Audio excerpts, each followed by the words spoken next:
Harper Audio presents House of Nails, a memoir of life on the edge, by Lenny Dykstra, read by Patrick Lawlor.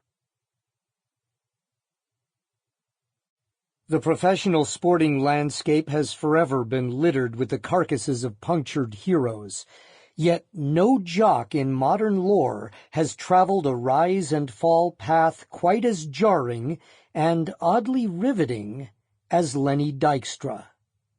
Jeff Pearlman, Maxim. Prologue. Growing up, my biggest fear was being average. I wanted to be rich. I wanted to be a millionaire. I get what I want one way or another, so I became a millionaire. Many times over, I might add. How? Hard fucking work. I knew at an early age I was different from the other kids. I knew I was going to play in the major leagues.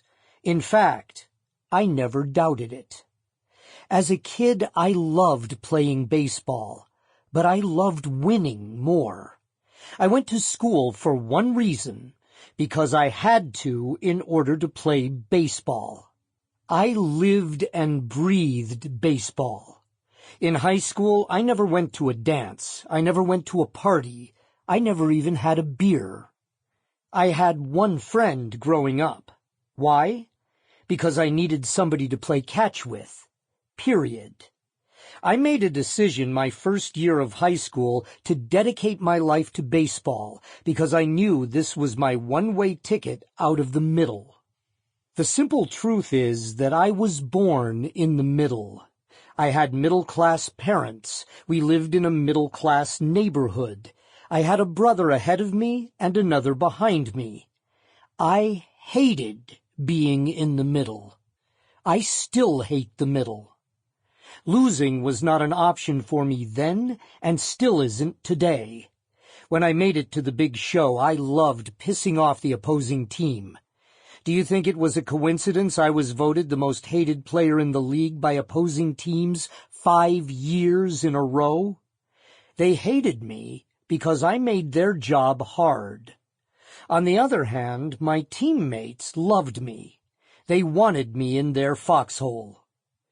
To be a star, you have to have the ability to not give a fuck what others, especially your opponents, think about you. You have to be willing to take risks. You need brass balls, and you cannot be afraid to put it all on the line. Unfortunately for me, that attitude in life became a double-edged sword. It was this kind of thinking that gave me a huge advantage on the field, while at the same time it can be a serious liability off the field. Going all in can be a great quality if you use it the right way, in the appropriate situation, and, most important, if you know how to control it. This mentality took me from flying around the world in my own private jet to ending up in prison. I had it all, fame, fortune, family, and yet I risked it all and lost it all. Why? What really led me to lose everything? What was it that drove me to succeed and kept me wanting more and more at the expense of everything of true value in my life? Leading a life of no regrets doesn't mean living without making mistakes. I have made plenty of mistakes, and for the first time, I will share them with you, the listener, and let you up close to my world, where no one has been before. I have been an outspoken, controversial figure wherever I have gone. My highs have been very high, and my lows have been very low. I will take ownership of my shortcomings and bad decisions, but I'll also be frank about the corruption by others that led to my imprisonment. The fact is, there are books, articles, and writers out there who have made me look like a hero or a criminal, but none of them know what really happened. The bottom line? If you want my sports stats, you can look them up. If you want to read bullshit about me, you can Google it. But if you want Sample complete. Ready to continue?